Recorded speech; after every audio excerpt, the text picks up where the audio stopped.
idosos, pessoas com comorbidade, e o resto da população trabalhar. Isso eu falei. E não errei. Hoje, muitos países já falam que o lockdown foi um erro, que as pessoas se contaminavam muito mais em casa do que nas ruas. E outra coisa, se falava em fazer o que o lockdown? Lockdown 1 mês, 2 meses no máximo para achatar a curva. Durou mais de um ano o lockdown. E até hoje continua gente falecendo por Covid.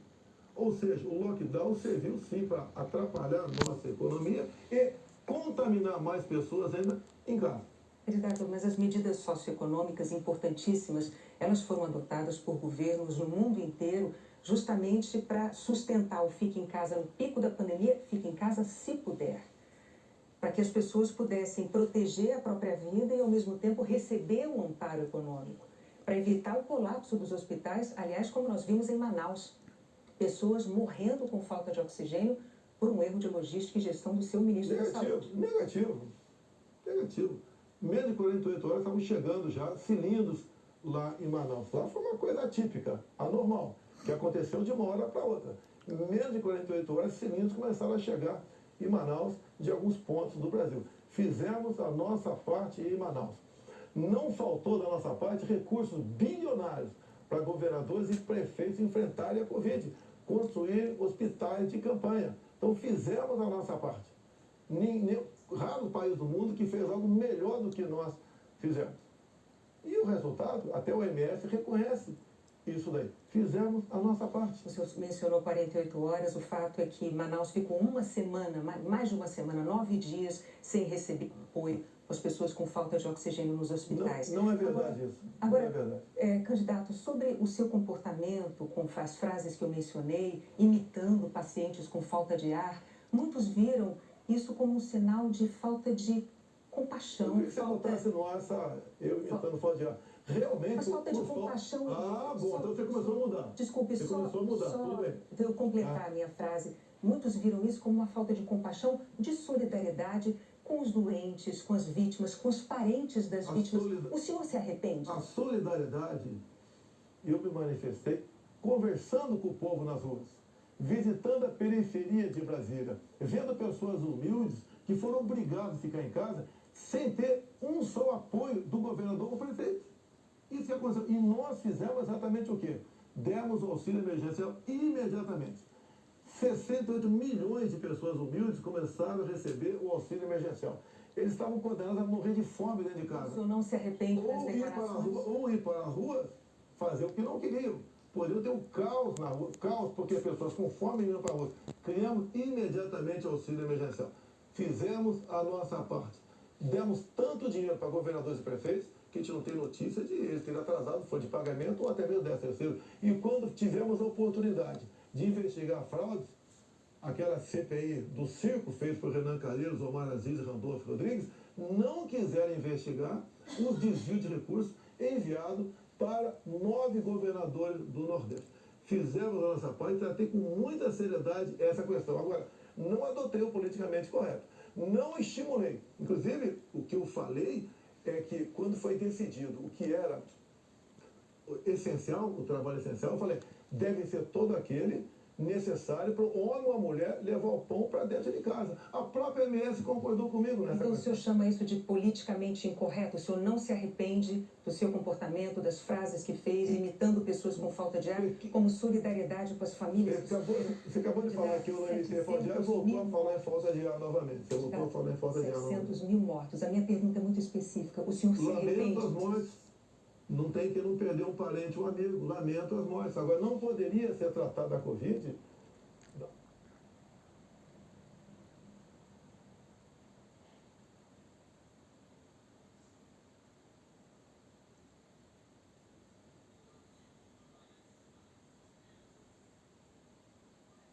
No início, o protocolo do Mandetta era vá para casa.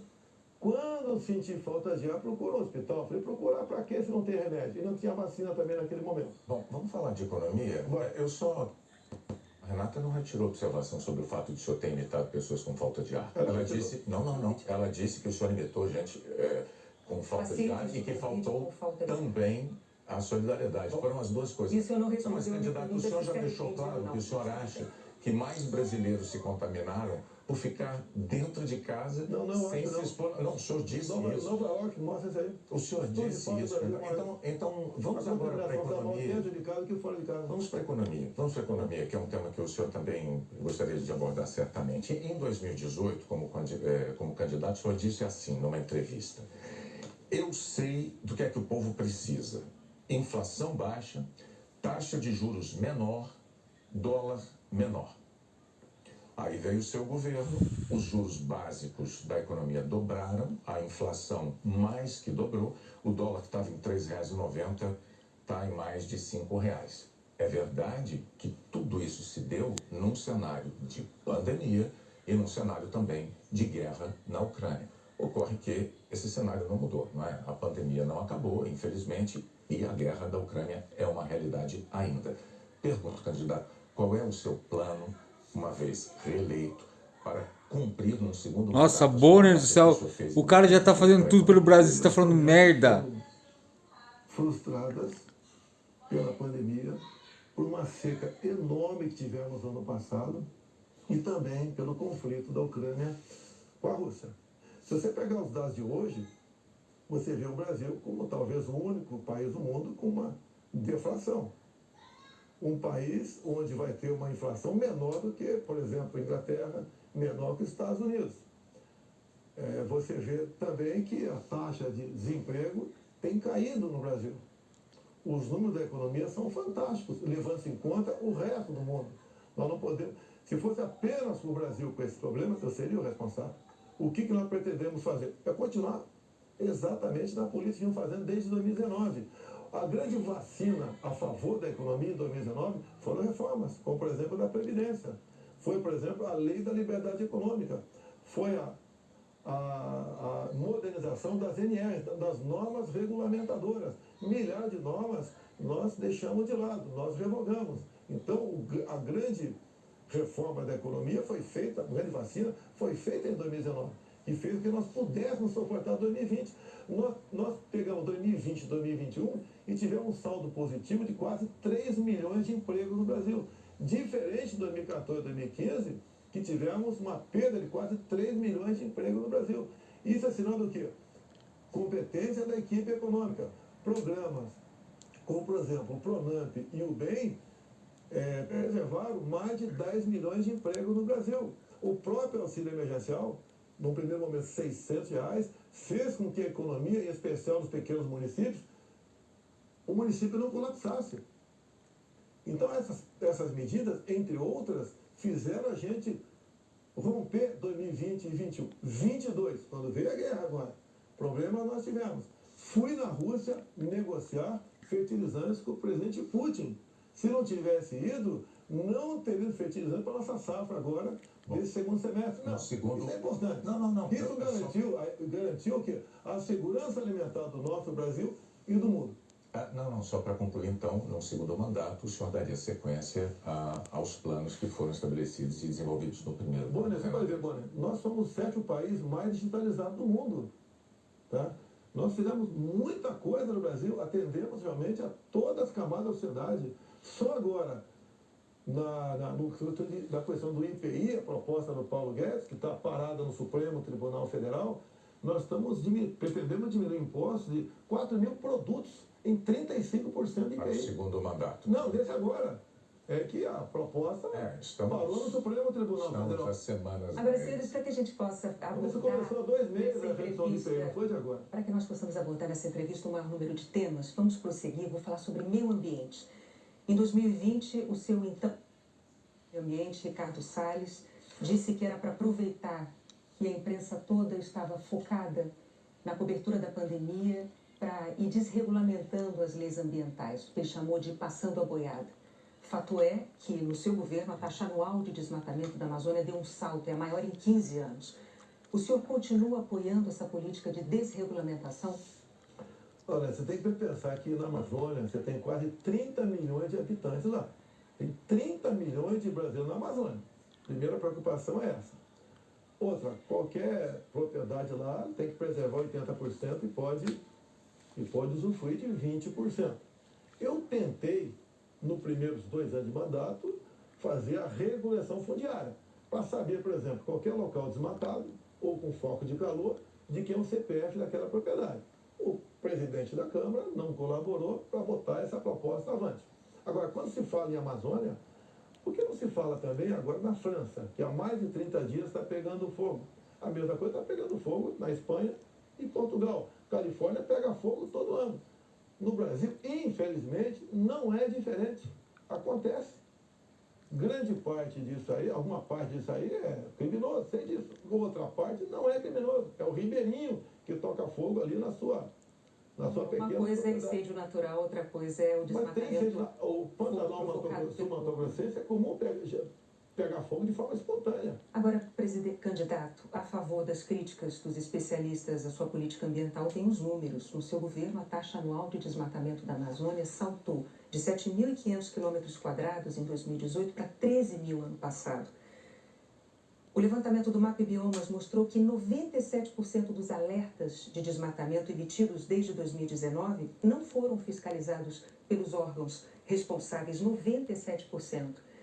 Especialistas dizem que quando o senhor desautoriza, por exemplo, a destruição de equipamentos pelos órgãos fiscalizadores, ou quando o senhor desmonta órgãos como o IBAMA, o senhor está passando uma mensagem de incentivo a quem desmata ou garimpo ilegal.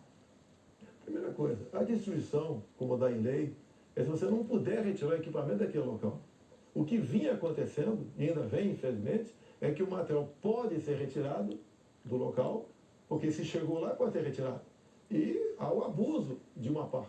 E como eu disse para você, tem locais... De qual parte? Tem locais na Amazônia ali que é permitido. Mas desculpa, eu não entendi. Abuso de qual parte do órgão fiscalizador? Sim, por parte do IBAMA. Sim. Por que, candidato? O que seria um Mas abuso o seguinte, do o que diz a lei? na defesa da O floresta que diz a lei? Um trator, por exemplo, você tem que tocar fogo se não puder retirar daquele local. O que a ação do IBAMA faz? Toca fogo, mesmo podendo retirar o material de lá. Mas a quem interessa defender a posse de um trator utilizado para derrubar árvores na Amazônia, candidato? Mas não está derrubando árvore na Amazônia, está derrubando em áreas, muitas vezes... Mas a lei não fala se o local é permitido ou não. A quem a lei, interessa, candidato? A lei não fala. Tem sido destruído, vem ser destruído. A minha orientação é cumprir a lei. Nada mais a lei os órgãos fiscalizadores... Olha só, a Amazônia é do tamanho da Europa Ocidental. Ali na Amazônia cabe uma Alemanha, cabe uma França, cabe uma Itália, cabe um Portugal, cabe um montão de países. Você pensa que fiscalizar, evitar que pegue fogo Mas só assim, para entender, então, sobre a desautorização dos órgãos fiscalizadores para destruir equipamento apreendido. Não desautoriza, manda cumprir a lei. A lei fala que se o material puder ser retirado de lá, assim como entrou, não é para ser destruído. Mas com que propósito mesmo? Eu não entendi. Cumprir a lei. Propõe cumprir a lei. Faz lá dentro, eu tenho aqui uma aspas. Tem quase 30 milhões de pessoas que têm que sobreviver.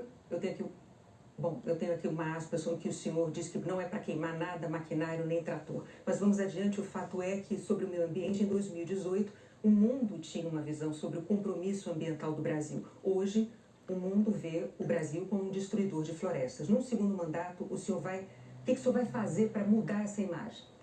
Primeiramente, destruidor de floresta. É uma mentira.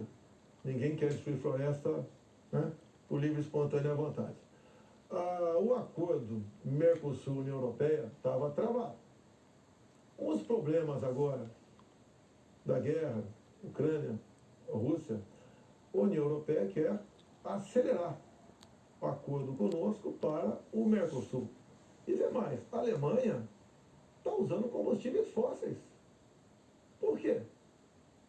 Se eram os países que diziam que nós devíamos cada vez mais buscar aí energia limpa. Concordo com eles. Mas a realidade é outra completamente diferente. Não é a realidade aquilo que aquilo que a gente acha que deve ser. É o que tem que ser. Países da Europa já estão em contato conosco, por exemplo, atrás do hidrogênio verde. O Brasil será uma grande potência fornecedora de energia hidrogênio verde. Como já temos acertado, né, num limite máximo, temos até o equivalente a 50 Itaipus na costa do Nordeste. E nós vamos exportar esse hidrogênio verde para a Europa toda. Ou seja, o Brasil é exemplo para o mundo. Você pega, está na minha frente, por coincidência aqui, por exemplo, as áreas reservadas em países outros, para a agricultura, não é pecuária, é agricultura. Somente a União Europeia é de 45% a 65%. Você pega países como a Alemanha, 56% para a agricultura. Você pega o Reino Unido, 63% para a agricultura. O Brasil preserva 2/3, 66% da sua área verde. O Brasil não merece ser atacado dessa forma. Porque, no fundo, há um interesse no agronegócio. É deixar o Brasil de lado. Cada vez mais a gente vê, uma própria presidente do OMC disse, há 2 meses, 3 meses atrás, disse o quê? Que o mundo, sem o agronegócio do Brasil, passa fome. Ou seja, a realidade é isso aí. Vamos ver se o Brasil consegue mudar essa imagem. Vamos tentar mudar, sim. Bom, agora, candidato, muito importante isso agora. Está também nas atenções por motivos claros. Em 2018,